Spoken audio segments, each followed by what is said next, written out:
Good evening and thanks for joining us. Right now, the country is racing to beat a June 5th deadline to raise the debt ceiling. If not, the Treasury Secretary says the government will run out of money to pay its bills. Recently, the president expressed an idea to claw back unspent COVID relief money to help the cause, but that might not include money from the American Rescue Plan Act. You'll recall Terre Haute and Vigo County were given $50 million in ARPA money. News 10's Kit Hanley has details on how this could impact our local community. Patrice Rondrell, just a little while ago, the U.S. House passed the debt ceiling bill, which would suspend the debt limit until after the 2024 election. It will now move to the Senate for approval. Now, here's how this decision could impact our local community.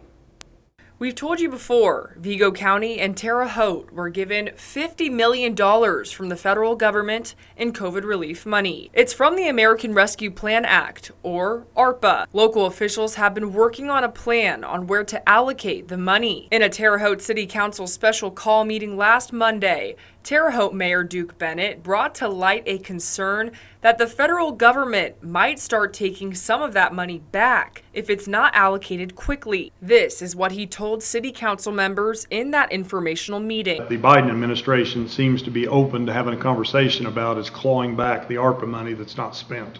The ARPA money? Yes, I've heard that. So I just got a call from our lobbyist telling me that we need to pick up the pace. Right now, the COVID relief money has to be allocated by the end of 2024 and spent by the end of 2026. But the federal government might put a kink in this. The White House and Congress are currently working on a compromise to raise the debt ceiling. A proposed bill would claw back unspent money from COVID relief funds to certain agencies. Lawmakers face a June 5th deadline to get the legislation passed. That's when the Treasury says the U.S. would risk a debt default. But no one knows if that clawback will affect our community. I reached out to Vigo County Commissioner Mark Klinkenbeard to see how our local officials are dealing with the possible change. He says, quote, "We definitely don't want to lose it and will try to speed up the process. But being the U.S. government, there are some rules and regulations, and we will be audited at some point. We have to make sure our I's are dotted and our T's crossed." I also reached out to Mayor Bennett's office. He says he's waiting on a concrete decision from Congress, then would like to talk about the future.